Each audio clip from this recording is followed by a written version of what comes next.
corazón quiere alabar, alabarte.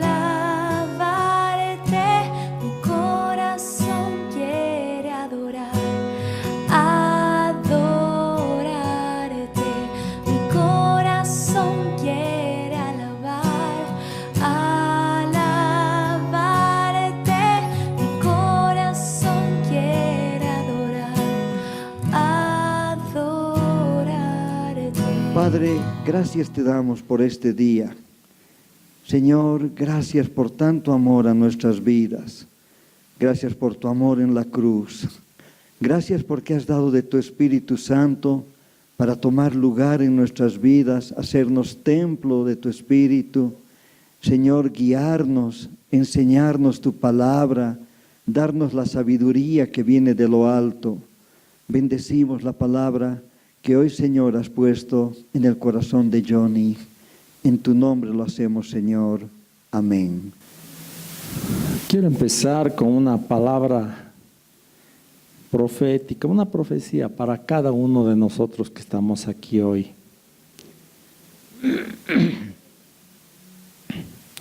El Señor te dice: yo te he amado con amor eterno,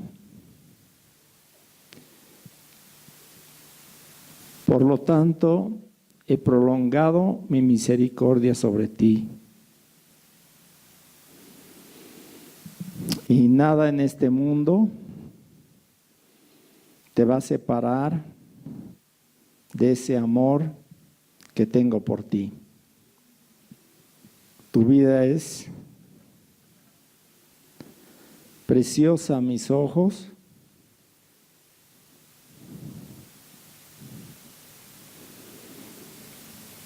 Y mi corazón no cambia de actitud hacia ti.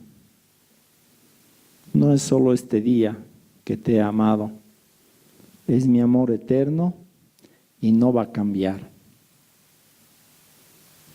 no va a variar. A pesar de toda circunstancia que vivas, mi amor está sobre tu vida. Y nada te va a separar de ese amor. Amén. Ustedes saben, conocen el verso Juan 3:16. ¿Qué dice? De tal manera amó Dios al mundo que ha dado a su Hijo unigénito, para que todo aquel que en Él cree no se pierda, mas tenga vida eterna. Amén. Pero qué diferente es cuando Dios te dice: yo te amo.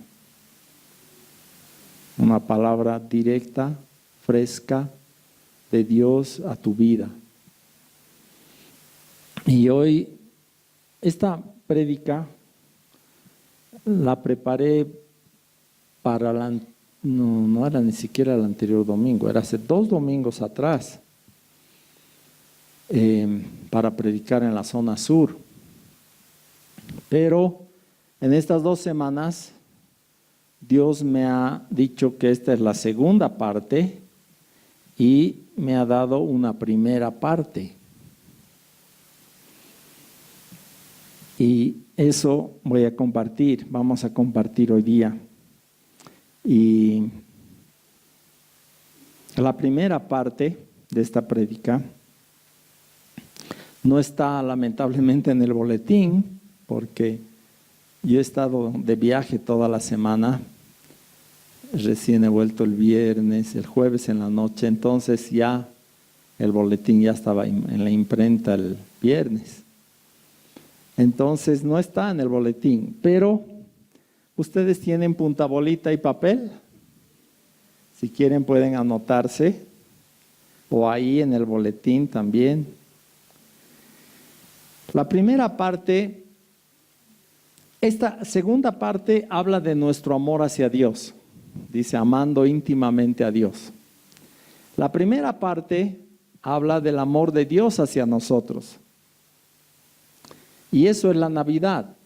No es otra cosa que un resultado del amor de Dios hacia nosotros. De tal manera amó Dios. Cuando dice al mundo, no está hablando del sistema mundial, por si acaso. No es que Dios ama a los mundanos como un sistema. El sistema mundano es el que rechaza a Dios. Es el que enfatiza la sabiduría humana, la grandeza del hombre en lugar de Dios, en lugar de adorar a Dios. Dios no ama el sistema del mundo, pero Dios ama a las personas que están en el mundo, de toda lengua, pueblo y nación. A eso se refiere mundo. La palabra en griego es cosmos. Todos los pueblos, todas las razas, culturas, lenguas, pueblos, Dios les ama. Y por eso ha enviado a su Hijo. No todos van a ser salvos, pero todos los que oigan, sí. Todos los que le reciban al Señor Jesús van a salir de estar bajo la ira de Dios a ser miembros de su familia. Van a pasar a ser hijos de Dios. Vamos a ver algunas escrituras ahora. Entonces, la primera parte es el amor de Dios hacia nosotros, como Él nos ha amado, y empieza en Juan, el capítulo 1, en el verso 4. Está hablando del Señor Jesucristo. Juan, el apóstol Juan, que se apoyaba sobre el regazo del Señor, nos habla aquí de ese Señor que Él conoció personalmente y de su venida a la tierra. Eso es Navidad. En Él estaba la vida, y la vida era la luz de los hombres. Ahí quiero parar un momentito.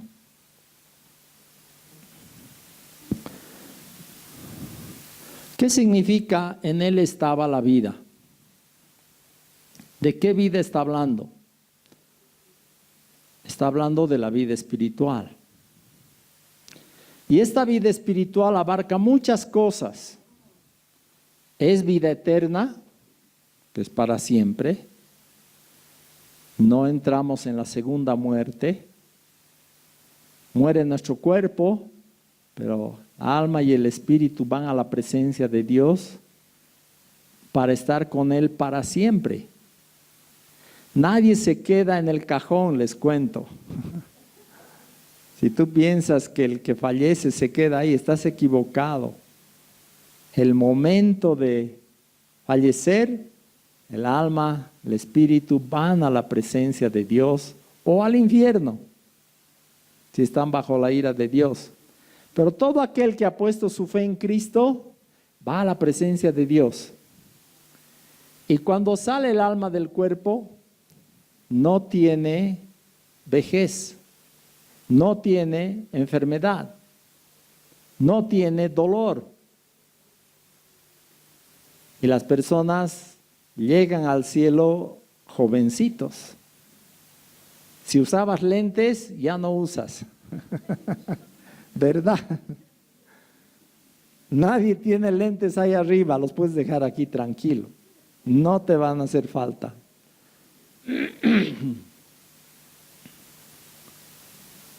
Entonces, la vida eterna nos es dada por Dios a través de Cristo. La vida estaba en Él y cuando Él vino aquí a la tierra, vino la vida, esa vida eterna, la vida espiritual, la vida de Dios. Cuando Adán y Eva fueron creados, ellos tenían esa vida. Y la vida, dice, era la luz de los hombres. ¿Qué significa eso? No sé si te ha pasado alguna vez que caminas por un cuarto a oscuras y te tropiezas, ¿no? En mi cuarto yo tengo una cama que su borde es de madera maciza y tiene esquinas, 4 por lo menos, y además cada borde de la cama es una esquina. Y cuando me descuido, no hay suficiente luz y me estoy moviendo, varias veces me he dado contra mi cama. Y es doloroso, ¿no ve? Es doloroso golpearse contra una madera filuda. Y el que anda en tinieblas tropieza. Eso dice la palabra. ¿Qué diferencia hay cuando hay luz? Cuando hay luz, sabes, ves todas las cosas y no tropiezas. Cuando andas en tinieblas, hay unas cámaras especiales que muestran aún en la oscuridad, ¿no ve? Si pusieran una de esas cámaras, te verían caminando así, ¿no ve? Para no chocarte con las cosas. Es una forma diferente de caminar que cuando hay luz. Cuando hay luz no andas así. Ridículo sería. No andas de esa forma. Igual con la luz espiritual. La vida espiritual trae la luz de Dios. Y la luz de Dios nos hace andar de otra manera. Nos hace ver las cosas de otra manera. Y Dios quiere, hermanos, que nosotros vivamos así. Que no andemos en tinieblas, porque ahora tenemos la luz de Dios. Y este asunto es muy importante. Juan empieza el Evangelio hablando de esto, porque es lo más importante para el cristiano. No hay nada más importante que recibir la vida de Dios y andar en luz delante de Él. El verso 9, no, el 5, perdón. La luz en las tinieblas resplandece, y las tinieblas no prevalecieron contra ella. Las tinieblas no pueden luchar contra la luz. Cuando aparece la luz, simplemente desaparecen las tinieblas. Y eso es lo que Dios ha hecho en nuestras vidas. Ha venido Cristo, ha traído la vida de Dios y ha traído la luz de Dios para que ya no haya más tinieblas en nosotros. Ya no andemos más en tinieblas. Si tú te dejas, Dios va a alumbrarte de tal manera que no van a haber más tinieblas en tu vida. Esa es la voluntad de Dios para ti. No más tinieblas en tu vida. Las tinieblas es una forma de ver. Igual que la luz es una forma de ver, las tinieblas también son una forma de ver. ¿Cómo ven las tinieblas? Al ser humano, por ejemplo, a tu prójimo. Si tú andas en tinieblas, tú ves al ser humano como tu oponente, como tu competencia. Y le ves sus defectos y sus fallas. Esa forma de ver es de las tinieblas. Ver a las personas de manera negativa. ¿Cómo ve Dios? ¿Cómo ve Dios? Por eso cuando alguien se enoja y se pone en contra de otra persona, está en tinieblas. Discúlpenme que les den el ojo, pero así nomás es. Andamos en tinieblas. Estamos aborreciendo. Dios es el que más razones tenía para aborrecernos. Porque éramos pecadores, entregados al pecado, rebeldes contra Dios cuando Él nos amó. Eso dice Efesios. Voy a leerles. Efesios 2.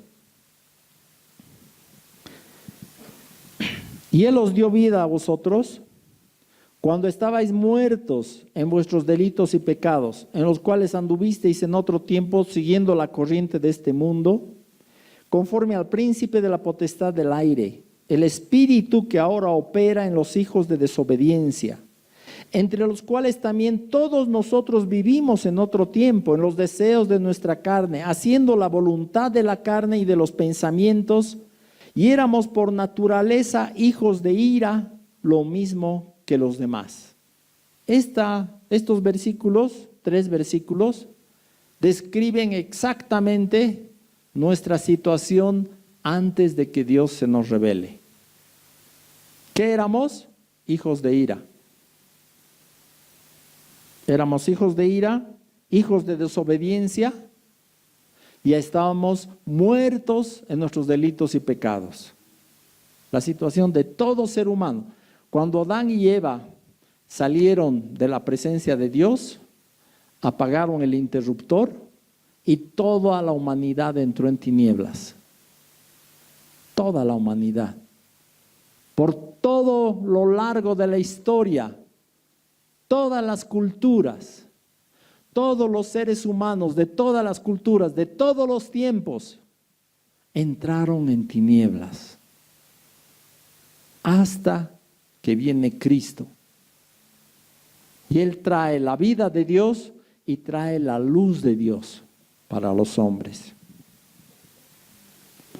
En ese estado, miren el verso 4 de Efesios 2. Dice, pero Dios,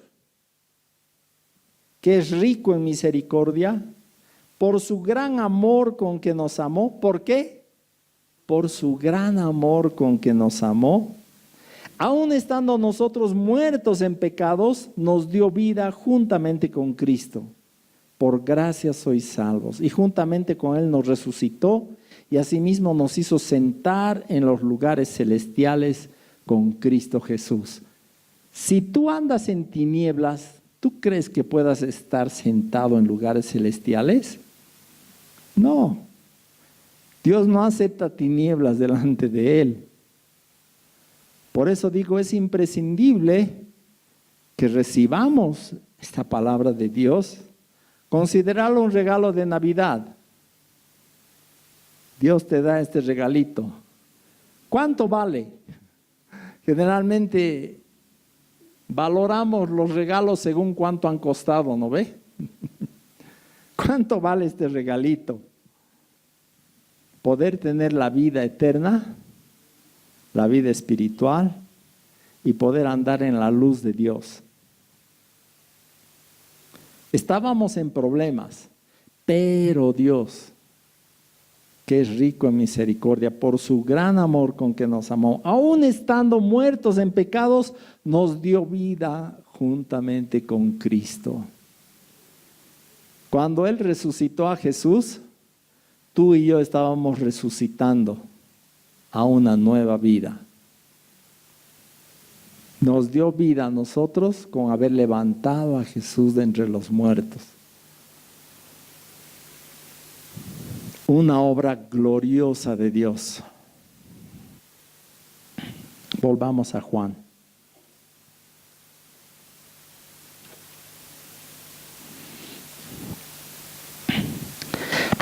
Verso 9. Aquella luz verdadera que alumbra a todo hombre venía a este mundo. La luz de Cristo alumbra a todos. Ahora, no todos reciben esa luz. Algunos reciben y cambia su vida. Y ellos ya también son luz en este mundo. Somos lumbreras en medio de este mundo. Jesús nos ve así. Sal y luz de este mundo. Alumbra a todo hombre, pero no todo hombre recibe. Y de eso también habla aquí Juan. En el mundo estaba y el mundo por él fue hecho, pero el mundo no le conoció. A lo suyo vino y los suyos no le recibieron. Más, verso 12. A todos los que le recibieron, a los que creen en su nombre, les dio potestad de ser hechos hijos de Dios, los cuales no son engendrados de sangre, ni de voluntad de carne, ni de voluntad de varón, sino de Dios. Aquel verbo fue hecho carne, habitó entre nosotros, vimos su gloria como del unigénito del Padre, lleno de gracia y de verdad. Verso 16, porque de su plenitud tomamos todos, y gracia sobre gracia. Qué tremendo. Todo lo que Dios tiene para nosotros es por medio de su gracia. Hay solo dos opciones. O estás bajo el juicio de Dios, bajo la ira de Dios, porque la ira de Dios es su juicio contra el pecado. Si no crees, estás ahí. Si le crees, estás bajo la gracia de Dios. Y ahí estamos, hermanos. Por eso es que la venida del Hijo de Dios es una alegría para nosotros. Qué bonito han adornado. ¿Por qué? Es día de gozo. No solamente hoy día, para nosotros cada día es Navidad. ¿Verdad? Hay un día en el cual digas, este día Jesús no ha venido por mí. No. Entonces, todos los días son Navidades para nosotros. Deberíamos estar felices todos los días porque estamos en Cristo. Y nada nos puede separar de su amor. Romanos 8 dice eso. ¿Qué nos va a separar? Persecución, hambre, desnudez. No, pues todos los días estamos en Cristo. Nada nos puede separar de Él. Por creerle, Dios te da la potestad de ser hecho hijo de Dios. ¿Qué forma de entrar a su familia? Solo por creerle. No todos le conocieron, no todos le recibieron. Más a los que le recibieron, a los que creen en su nombre, les dio potestad de ser hechos hijos de Dios. Cuando un niño en un orfanato se le dan la noticia de que ha sido adoptado por una familia, es una gran alegría. No solo para ese niño, si se da cuenta, ¿no?, de lo que está pasando, sino todos los que le conocen en el orfanato se alegran, porque saben que la vida de ese niño, que era huérfano, abandonado, lo que fuere, va a cambiar, porque ahora va a ser miembro de otra familia, de la familia que le está adoptando. Ahora imagínate cómo es para un ser humano caído, destituido de la gloria de Dios. Mientras estaba en sus delitos y pecados, Dios se le revela, le ama y se le revela y lo traslada, lo adopta para ser miembro de su familia. ¿Es poca cosa eso? Es una cosa tremenda. A todos los que le recibieron les dio la potestad de ser hechos hijos de Dios, que no son engendrados de carne, ni por voluntad de varón, sino de Dios.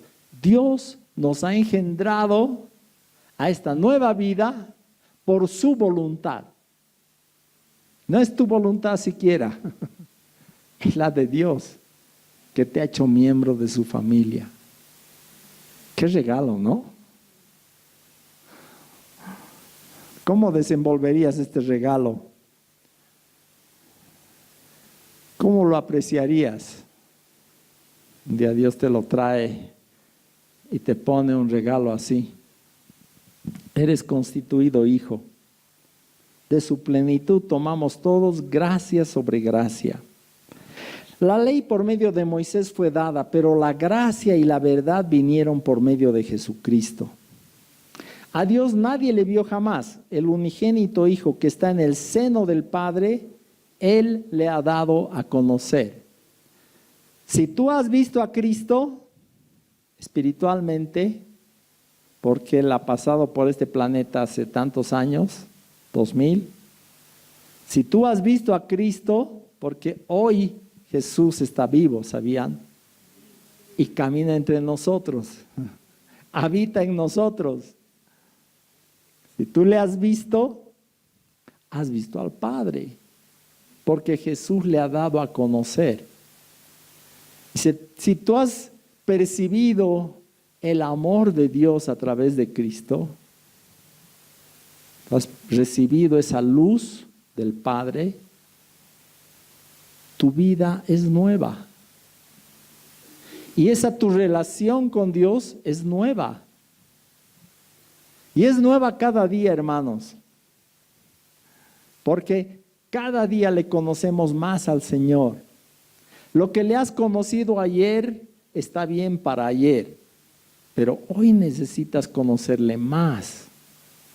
Debemos crecer en el conocimiento de Dios y debemos acercarnos a Él. Toda luz depende de cuán cerca estás a la fuente. Sabemos que no podemos acercarnos mucho al sol porque nos vamos a quemar, ¿no ve? Pero si pudiéramos acercarnos, nos alumbraría mucho más fuerte. En el día en que no hay nubes, el sol pareciera que brilla más. Pero solamente no hay obstáculos, nada más. Sigue brillando igual. No ha subido su intensidad. Nosotros necesitamos acercarnos a Dios para que su luz nos alumbre más. Lo contrario de lo que los hombres normalmente hacen. Juan 3.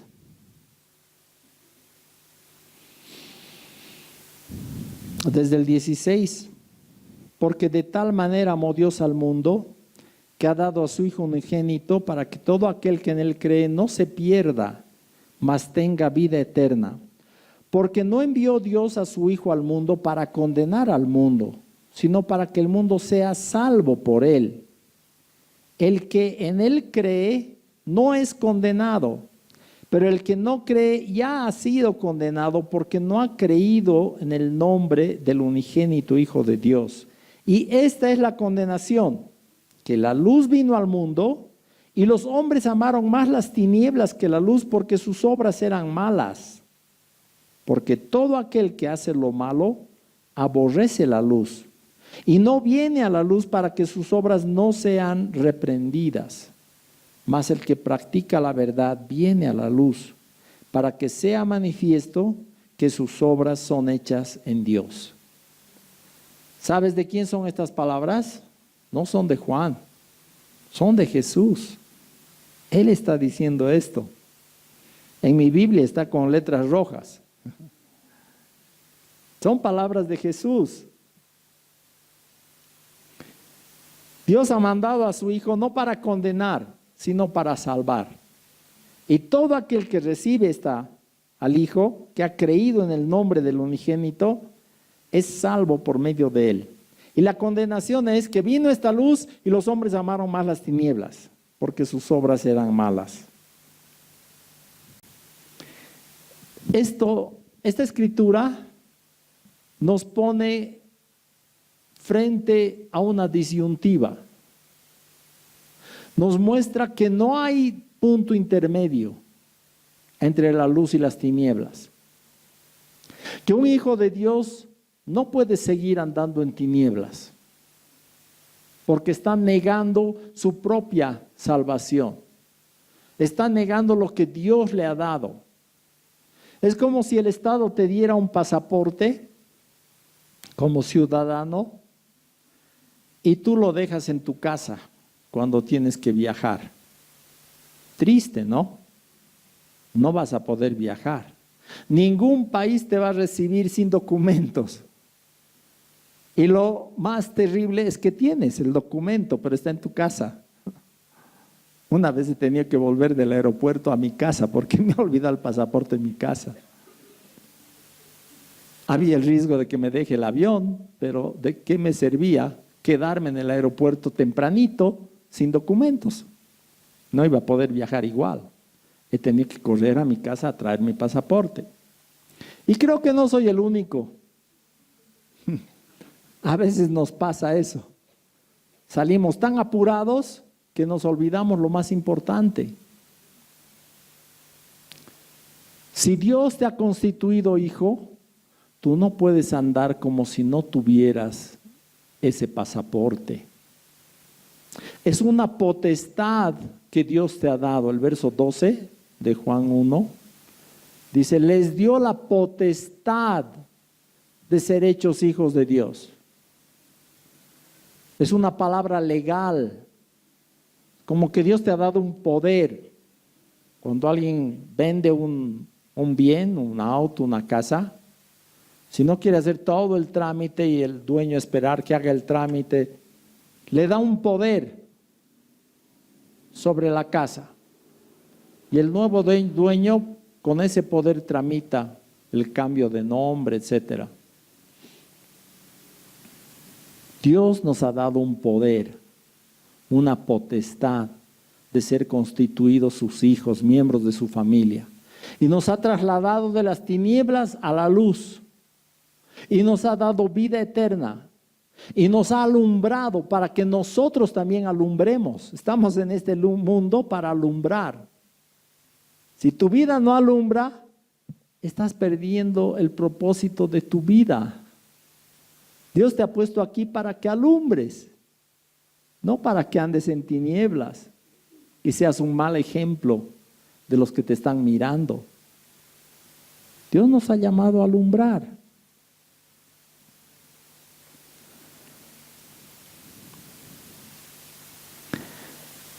El verso 20 dice, porque todo aquel que hace lo malo aborrece la luz y no viene a la luz para que sus obras no sean reprendidas. Si hay en tu corazón algo que te impide acercarte a Dios con toda confianza, porque así debería ser, es porque todavía estás amando las tinieblas. No quieres soltar las tinieblas en tu vida.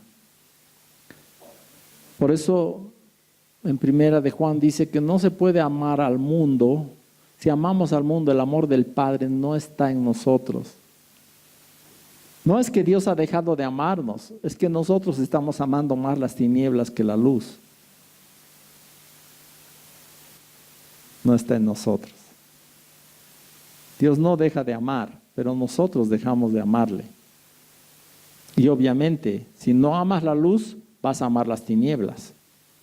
Te vas a lanzar a las tinieblas. Ese es el aperitivo, hermanos. Ahora vamos a entrar a la segunda parte, pero un poquito más de la primera parte. Hay dos porciones que están mencionadas en el boletín en Romanos 6 y 7. Pero en estas 2 semanas, Dios me ha mostrado otras 2 porciones más. Estos son como resúmenes del contenido del Evangelio en Romanos, de lo que Dios ha hecho con cómo hemos cambiado de esa situación de estar muertos en nuestros delitos y pecados a ser trasladados a la familia de Dios. Es bueno entender esto, porque esto nos ayuda a vivir en esta vida, en este planeta. ¿Ya? En Romanos 1 y 2 el apóstol está explicando sobre la justicia de Dios, sobre el poder del Evangelio. La justicia de Dios se revela por fe, para fe, como está escrito. 1, 16, 17 de Romanos. No vamos a entrar en mucho detalle, no nos va a alcanzar el tiempo. Pero en el capítulo 3 llega ya al punto que podemos, a la cúspide de lo que es el Evangelio. Y está comparando la ley que tenían los judíos con la obra del Evangelio en Cristo. Y solamente Pablo, creo, ha recibido esta revelación de esta forma. Todos los demás en la palabra es como que hubieran recibido de lo que Pablo ha recibido y lo han explicado.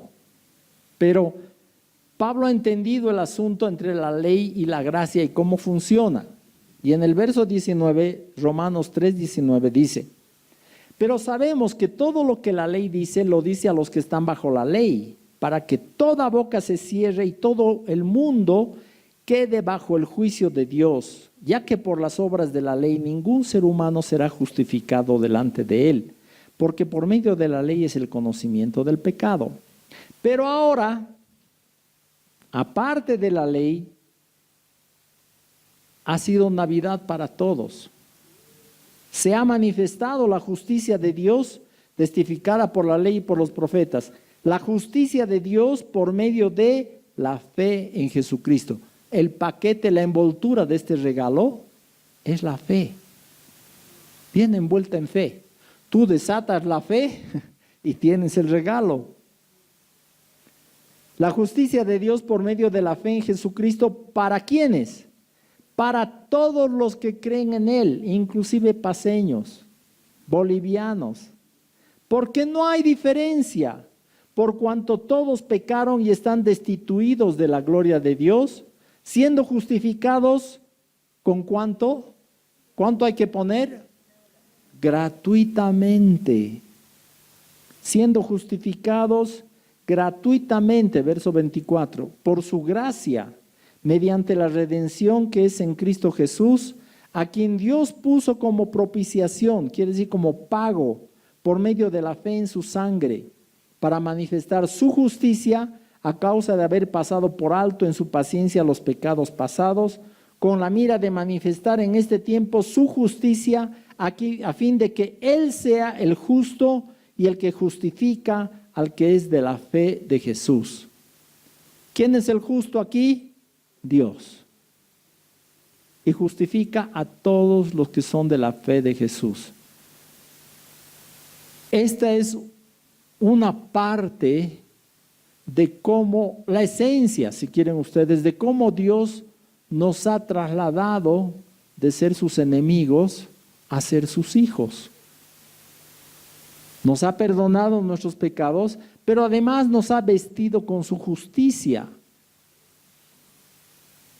La calidad de justicia de Cristo nos ha sido imputada, regalada, atribuida gratuitamente por medio de la fe en Cristo. Por eso Dios nos puede aceptar como sus hijos. Por eso Dios puede expresarnos su amor, porque Dios no ama el pecado. Y Dios ama al pecador separándolo del pecado. Cuando decimos que Dios ama al pecador, se refiere a la persona, pero no a su actitud de pecado. Dios aborrece el pecado. Y quiere que nosotros también lo aborrezcamos, pero no a las personas. Debemos amar a las personas como Dios les ha amado y Dios les ama. No hay excepciones cuando dice que ha mandado a su Hijo a morir por todo el mundo. Eso quiere decir todas las personas. No hay excepciones. No dice excepto los violadores, o excepto los que son gays, o excepto los que hacen aborto. Dios está contra todas esos pecados, esas iniquidades, pero aún así ama a las personas, y son buenísimas noticias que tú puedes darles. Te encuentras con alguien que está en pecados así, un asesino, le puedes decir: Dios te ama y ha mandado a su Hijo para rescatarte de tu pecado. O sea que este regalo no es solo para ti, es también para que tú lo des a otros. Y no se degrada, no se disuelve. El mismo poder que te ha levantado a ti de los muertos, levanta a otros. Eso dice en Romanos 6, ¿no? El poder de Dios que levantó a Jesús de entre los muertos, ahora nos ayuda a andar en una vida nueva. Ese poder es. Y tú puedes compartir esto con todos. No todos van a recibir, pero no importa. Uno que reciba, valió la pena tu compartida. Claro que sí. Porque tú has recibido por medio de alguien que te ha compartido, ¿no ve? De alguna forma Dios ha provisto a alguna persona que te ha hablado. Y tú puedes hablar también esa palabra. Romanos 5. Justificados pues por la fe, tenemos paz para con Dios por medio de nuestro Señor Jesucristo, por quien también tenemos entrada por la fe a esta gracia en la cual estamos firmes y nos gloriamos en la esperanza de la gloria de Dios. Y bueno, podría seguir, pero no nos va a alcanzar el tiempo. Pero ustedes lo pueden leer. ¿Qué tenemos? Paz para con Dios. En otras palabras, si Dios nos declara justos, estamos en paz con Él y Él está en paz con nosotros, porque nos ve vestidos con la justicia de Cristo. ¿Se dan cuenta? Si Dios nos mirara con lupa, nos seguiría viendo como fábrica de pecado. ¿Verdad? ¿O hay alguien aquí que nunca peca? Jamás. Que no tiene un pensamiento egoísta. Nunca. Nunca piensa mal de su prójimo. Nunca se enoja con nadie. Vive solamente para Dios, para amar al Señor nuestro Dios con todo nuestro corazón, mente, con toda nuestra fuerza. ¿Hay alguien así aquí? ¿Puede alzar la mano para que le rindamos pleitesía?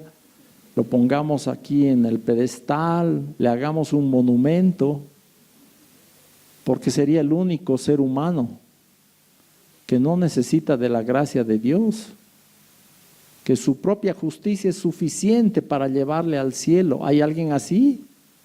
No hay. Por eso dice, Dios encerró a todos bajo juicio para que nadie alce la nariz. Estoy parafraseando. Para que nadie se jacte delante de Él y diga, yo merezco tu perdón. Yo soy digno de entrar en el cielo. No hay nadie. Todo es por gracia, gracia sobre gracia. Ese es el primer mandamiento, ¿no ve? Deuteronomio 6:5, ¿qué dice? Oye Israel, Jehová nuestro Dios, Jehová uno es. El verso 4 de Deuteronomio 6. Y amarás a Jehová tu Dios de todo tu corazón, de toda tu alma y con todas tus fuerzas. Y estas palabras que te mando hoy estarán sobre tu corazón, las repetirás a tus hijos, etcétera, etcétera. Yo les hago una pregunta. ¿Se puede amar por mandato? ¿Puede un chico acercarse a una chica y decirle, yo te mando que me ames? ¿Puede? Pero todos moralmente estamos obligados a amar a Dios, porque es nuestro creador, porque es el que nos ha dado vida y nos sustenta cada día, porque es el que nos ha dado salvación. Y todo eso es verdad, pero lamentablemente no nos capacita para amar a Dios con todo el corazón, con todas las fuerzas y con toda nuestra alma. Entonces, ¿en quiénes se cumple ese mandato de amar a Dios sobre todas las cosas? Si tú analizas la historia de los judíos, vas a ver que no había eso. No había ese amor a Dios de esa manera. Y solamente hasta que llegamos al Nuevo Testamento, podemos darnos cuenta que ese mandamiento de amarle a Dios con todo se cumple solamente en los cristianos que han nacido de nuevo y que tienen al Espíritu Santo. andan en el Espíritu.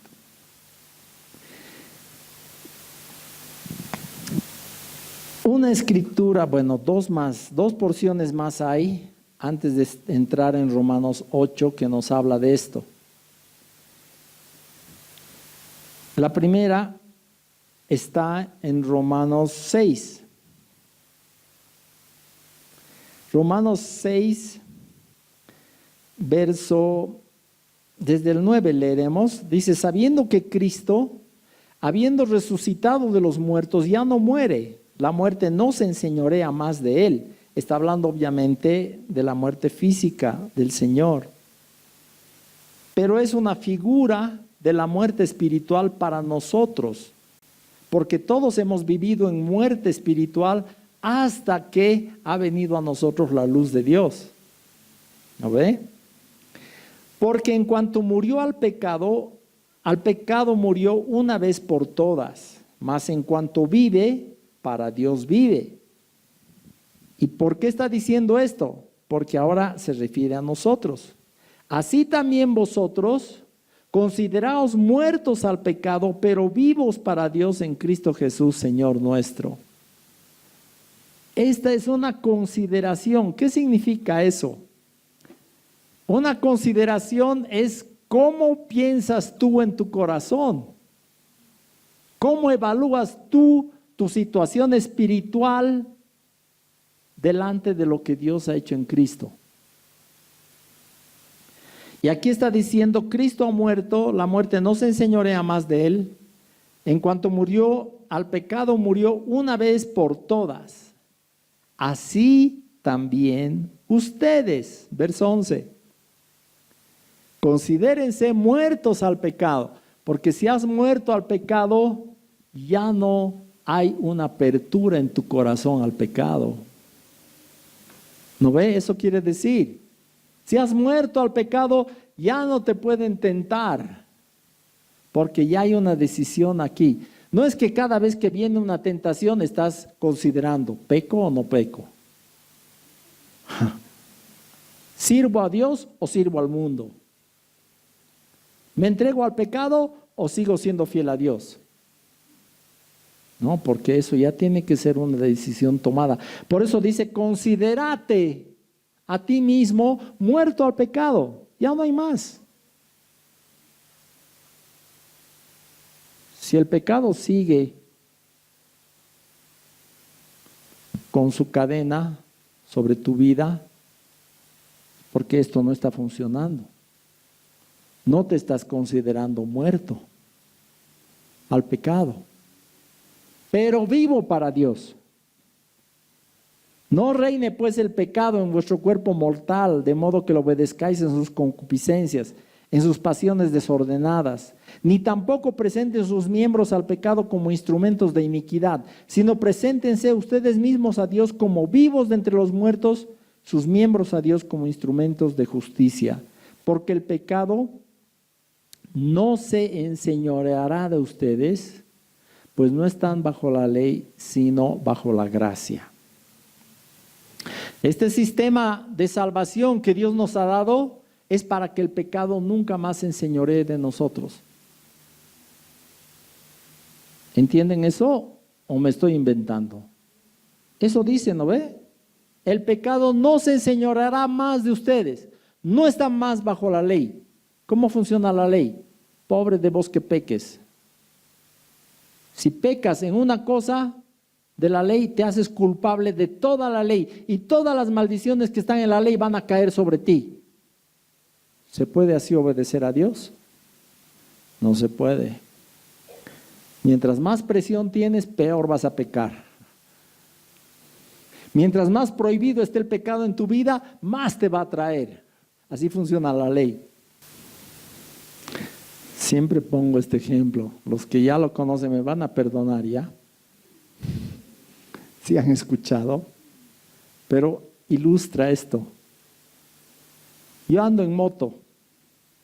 ¿Ya? A veces. Y si me trazaran una línea, así 2 líneas, de este ancho más o menos, 20, 30 centímetros, Y me dicen, tienes que pasar por esta línea sin pisar ninguna de las dos líneas. Tienes que cruzar de este lado al otro lado. Yo diría, puedo, fácil, cruzar de un lado al otro sin pisar las líneas. Puedo. Ahora, hay en la cumbre, hay una pared que va de un cerro al otro, parece que es como una especie de represa, no sé cómo describirlo, que tiene ese ancho, el mismo, y va de un cerro al otro. Y hay camino para llegar hasta ahí. Y han llegado unos motociclistas de Israel, aguerridos, machos, y se han dicho el uno al otro, a que cruzamos. ¿Te animas a cruzar? Ya pues. Y han querido cruzar de esa pared. Y adivinen qué pasó. Uno de ellos perdió el equilibrio y se cayó. Y no quedó. Con cucharilla lo han tenido que recoger. A él y a su moto. Triste. Yo les pregunto, si aquí le hubiéramos hecho las rayas, ¿hubiera podido pasar de un lado al otro? Hubiera podido, sin pisar la raya. ¿Cuál es la diferencia? La diferencia es que allá había presión y amenaza de muerte.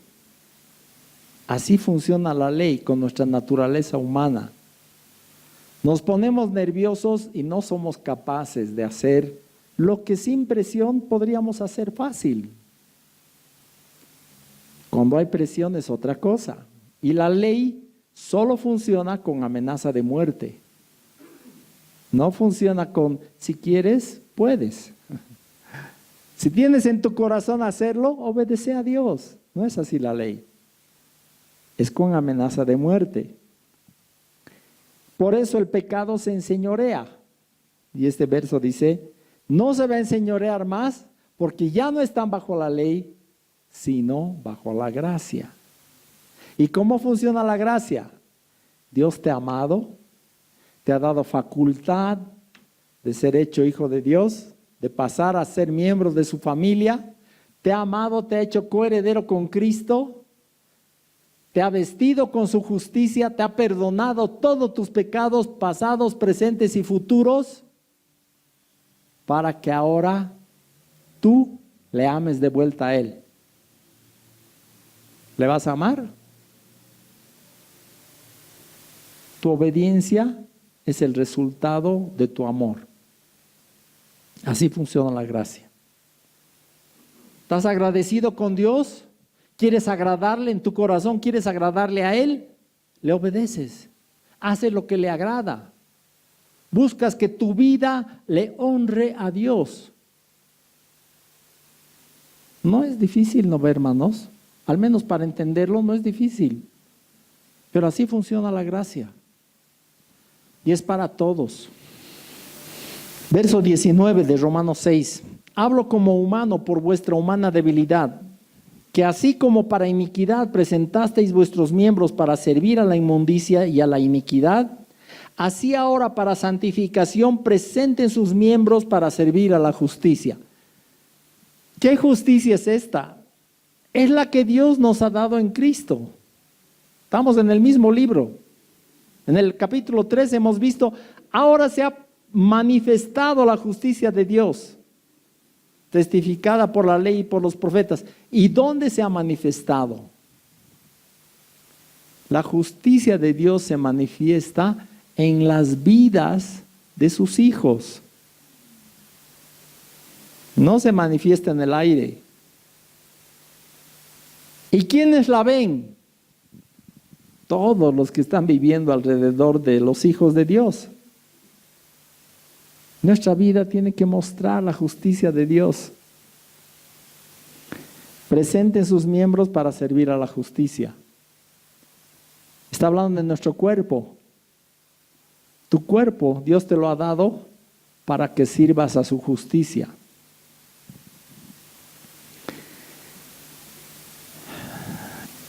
en el capítulo 7, en el verso 4, dice: así también ustedes, hermanos míos, habéis muerto a la ley mediante el cuerpo de Cristo para que seáis de otro, del que resucitó de los muertos, a fin de que llevemos fruto para Dios. Porque mientras estábamos en la carne, las pasiones pecaminosas que eran por la ley obraban en nuestros miembros, llevando fruto para muerte. Pero ahora estamos libres de la ley por haber muerto para aquella en que estábamos sujetos, de modo que sirvamos bajo el régimen nuevo del Espíritu y no bajo el régimen viejo de la letra. Está diciendo que estábamos casados con la ley. La ley era nuestro marido. Obviamente está dirigiéndose a los judíos que conocían muy bien este tema, porque desde Moisés hasta Cristo, ¿cuántos años? De Moisés hasta Cristo, miles de años.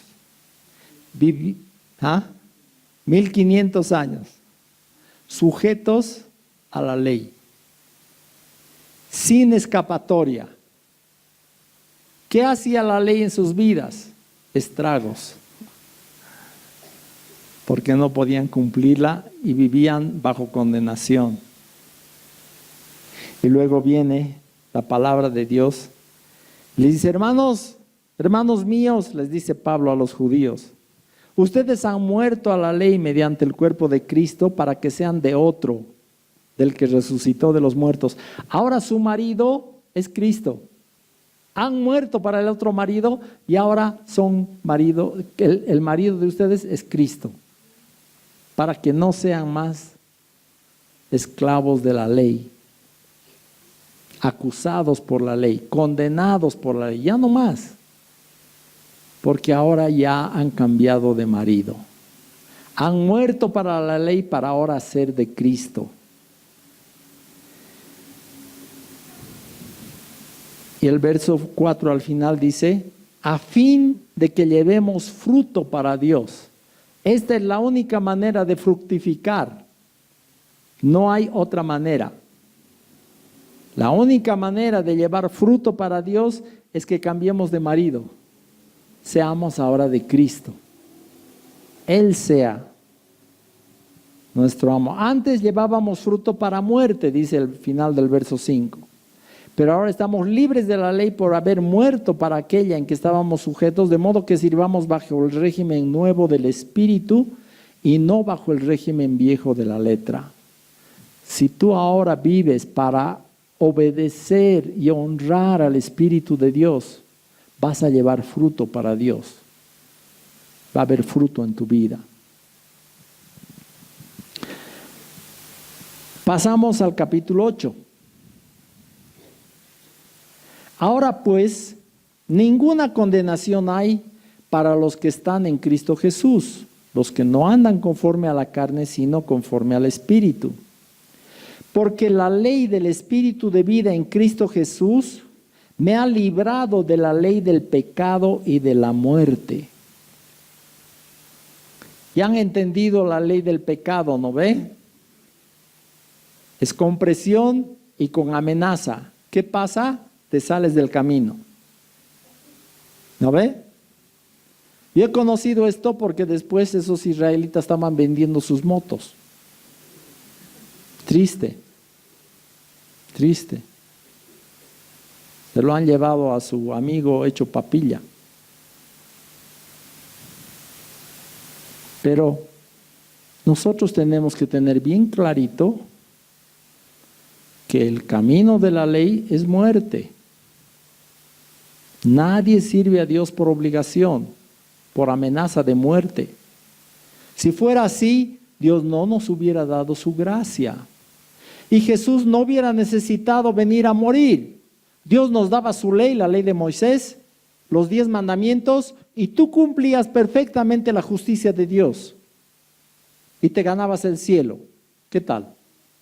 Dios se ahorraba la muerte de su Hijo. No necesitaba cargar sobre Él nuestro pecado. porque nosotros hubiéramos podido cumplir la ley. ¿Es así? No es así, lamentablemente. Si quieres puedes, si manejas moto, puedes ir a tratar de cruzar esa pared. La caída es de unos 100 metros. Una vez estábamos viajando, una caravana de motos hacia Irupana, pero por otro camino, no por el normal, por río abajo.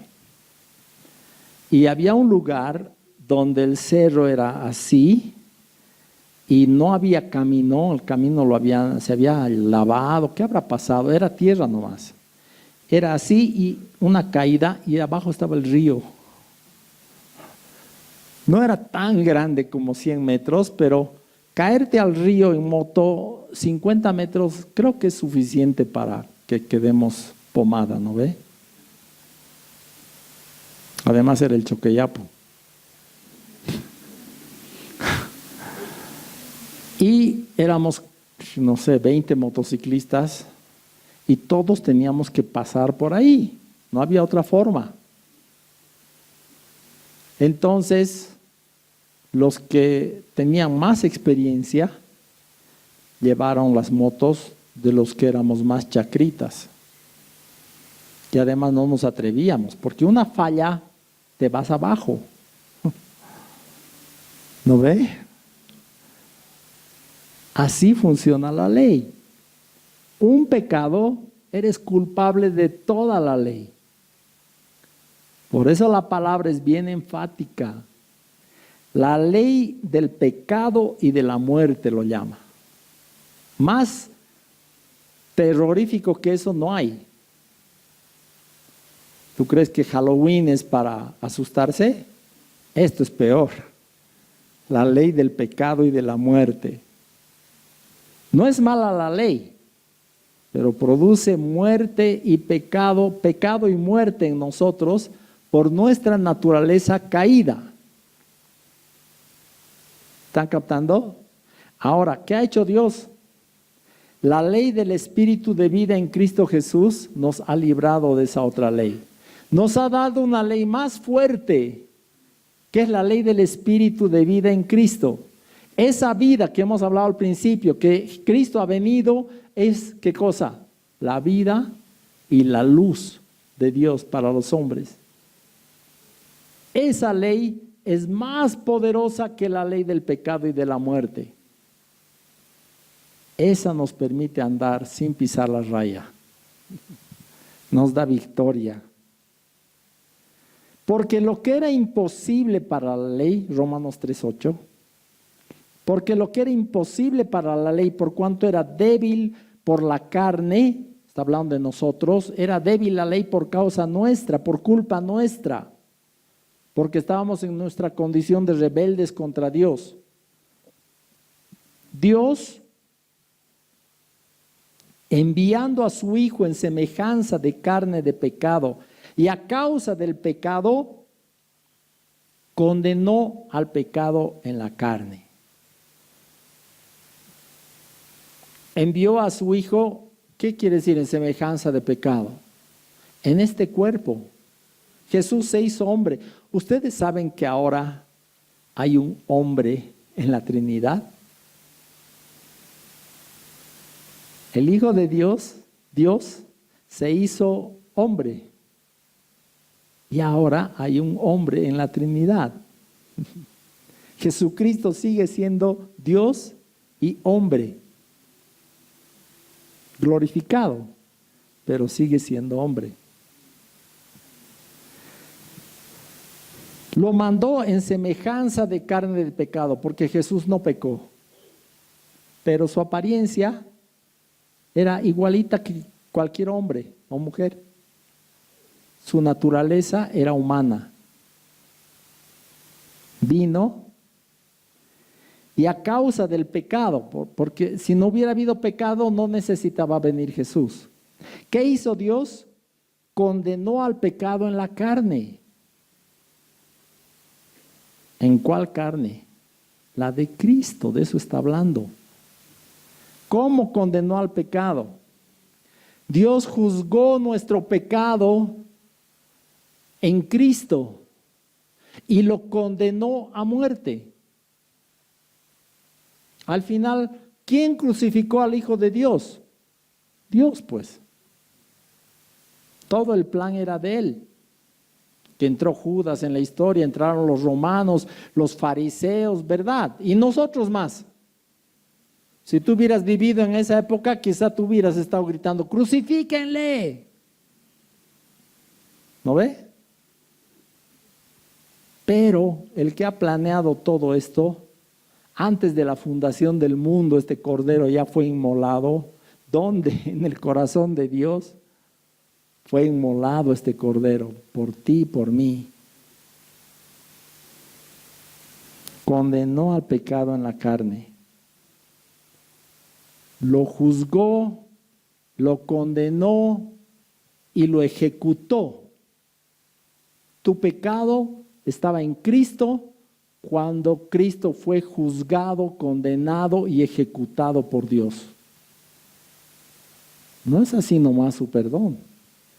No es que Dios se hizo a loco. Dijo, les perdonaremos, total. Hombres nomás son. Requirió la muerte de su Hijo perfecto para perdonar nuestros pecados. Verso 4. Para que la justicia de la ley se cumpliese en nosotros, que no andamos conforme a la carne, sino conforme al Espíritu. El que anda en el Espíritu, la justicia de la ley se cumple en él.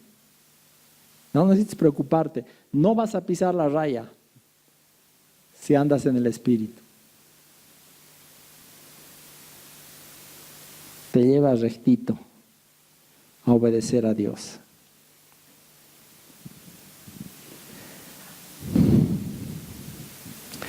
Verso 11. Si el Espíritu de aquel que levantó de los muertos a Jesús mora en vosotros, el que levantó de los muertos a Cristo Jesús vivificará también vuestros cuerpos muertos, vuestros cuerpos mortales, por su Espíritu que mora en vosotros. ¿Qué quiere decir este verso? Esta palabra es bien grande, vivificará. En castellano parece pequeñita, pero en el original significa te va a dar vida, te va a hacer vivir. Es como los que Jesús ha levantado de su ataúd. Había una mujer viuda que estaba llevando a enterrar a su hijo único y ella estaba llorando mucho, obviamente. Una mujer viuda, ya había perdido a su marido y estaba llevando a enterrar a su único hijo, un joven que había muerto también. Y toda la ciudad, se llamaba Naín, esta ciudad, está en Lucas, toda la ciudad salió a acompañarle a esta mujer a enterrar a su hijo. Y estando saliendo, en la puerta de la ciudad, que es el lugar más angosto, ustedes saben, toda esta gente está saliendo de la ciudad, llevando el féretro, y se encuentran con otra multitud que quería entrar a la ciudad.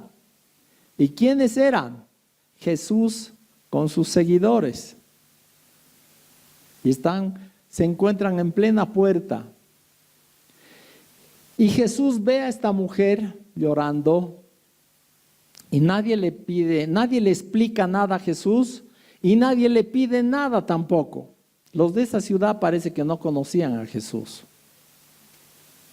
Se encuentran en la puerta y Jesús se acerca a la mujer y le consuela, le dice no llores.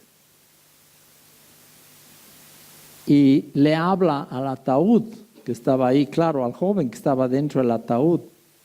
Joven, levántate. Y el joven se levanta y se lo entrega a su mamá. Del entierro a la vida. ¿Ese joven hizo algo para resucitar? Nada, el pobre estaba muerto. no andaba de parranda. Ya estaba muerto. No pudo hacer nada ese joven, solo obedecer el mandato. Saben, hermanos, así nos ha resucitado Dios. Muertos, encajonados, estábamos listos para el entierro. Y Dios con una palabra suya nos ha levantado de entre los muertos. Nos ha hecho vivir. El que levantó de los muertos a Cristo Jesús dará vida también a sus cuerpos mortales por su Espíritu que mora en vosotros. Mientras estamos en este cuerpo, nosotros no nos damos cuenta de la vida de Dios, porque vemos a nuestros seres queridos que parten, ¿no ve? El mes anterior ha fallecido mi mamá. Vemos cómo sus vidas se acaban aquí en la tierra. Pero, ¿qué dice la palabra?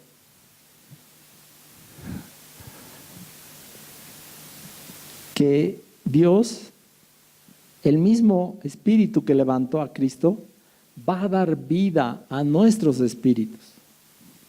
Va a vivificar nuestro cuerpo mortal de modo que vivamos para Dios. Porque esta vida de la que está hablando no es de la natural. Ese joven que fue resucitado por Jesús volvió a morir. ¿Sabían?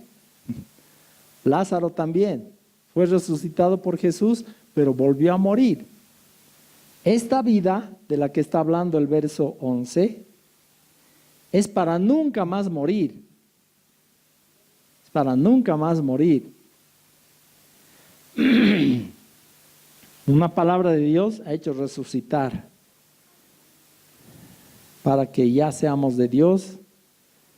Porque todos los que son guiados por el Espíritu de Dios, verso 14, estos son hijos de Dios.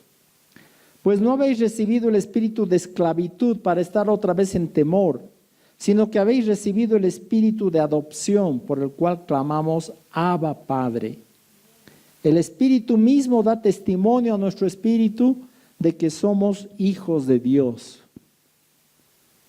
¡Qué tremendo! ¿Saben qué es Abba Padre? Es papito. Ese es el amor de un niño que se acerca confiado a su papá. Se acerca y su corazón se apoya en su papá. ¿Puedes acercarte hacia Dios? Para eso Dios nos ha dado su gracia. Para eso nos ha dado su Espíritu. Para eso nos ha dado vida eterna. Para eso nos ha alumbrado con su luz. Para que le podamos amar y Él nos pueda amar también. Él nos ha amado. 1 Juan 4:19 dice, le amamos a Él porque Él nos amó primero. La primera parte de la historia es esa. Navidad es una historia de amor. Le amamos a Él porque Él nos amó primero. Pero la respuesta nuestra a ese amor de Dios es también pues amor. Hay un dicho en el mundo, ¿saben? Amor con amor se paga. ¿No ve? Esa es una canción, creo. Funciona en lo espiritual también. ¿Has recibido su amor? Lo normal, lo correcto es que tú también le ames con todo tu corazón. Amén. Vivas en el Espíritu. Cuando dice, deudores somos no a la carne, el verso 12, no ha terminado Pablo su pensamiento. No somos deudores ya a la carne, pero sí somos deudores al Espíritu. Estaba viniendo la revelación de Dios tan fuerte y tan rápido que no le alcanzó a terminar su pensamiento. Pero está claro, no somos deudores a la carne, pero sí al Espíritu. ¿Y en qué consiste nuestra deuda? Es una deuda de amor. ¿Se han fijado que cuando hablamos de amor entre dos personas, no se aman al mismo tiempo?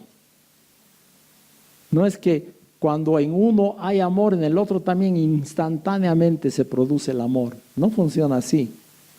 Generalmente uno ama primero y después el otro responde con amor. ¿No ve? Así funciona el amor. Primero uno ama y después el otro responde.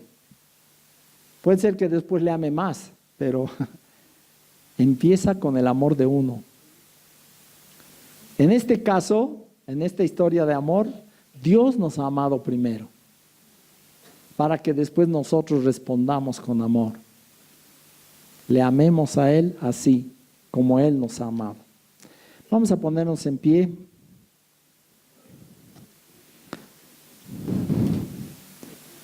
Sé que ha sido una prédica larga, pero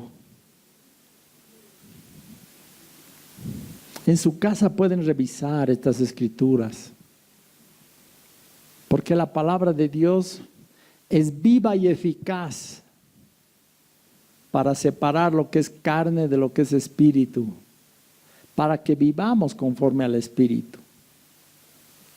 Señor, te damos gracias por tu palabra y te damos gracias por esta grande salvación que nos has dado en Cristo. Realmente, Señor, no podría haber mejor regalo para nosotros que tu Hijo enviado para resolver nuestro pecado, para vestirnos de justicia, para expresarnos tu amor y para hacernos vivir, para darnos vida, para que también podamos amarte como tú te mereces, Señor. Que te amemos con todo el corazón, toda el alma, todas nuestras fuerzas. Encima de todas las cosas, tú mereces ese amor y tú has hecho posible que te amemos así. Gracias, Señor, por esta grande salvación que nos has dado. Tú eres el autor de esta salvación. Tú la has hecho en nosotros y has hecho posible que vivamos la vida en el Espíritu como hijos tuyos. Nos has hecho miembros de tu familia por ese tu gran amor. Enséñanos, Señor, a amarte igual, con todo el corazón, y a hacer luz en medio de estas tinieblas, y a expresar tu vida en medio de la muerte que rodea, que está llena este mundo, que se manifiesta en todo pecado, toda iniquidad de los hombres. Señor, que tu vida y tu luz puedan resplandecer a través de nosotros. Te damos a ti, Señor, todo honor y toda gloria por esta gran salvación, por tu palabra revelada a nuestros corazones. Gracias en el nombre de Jesús. Amén. Mi corazón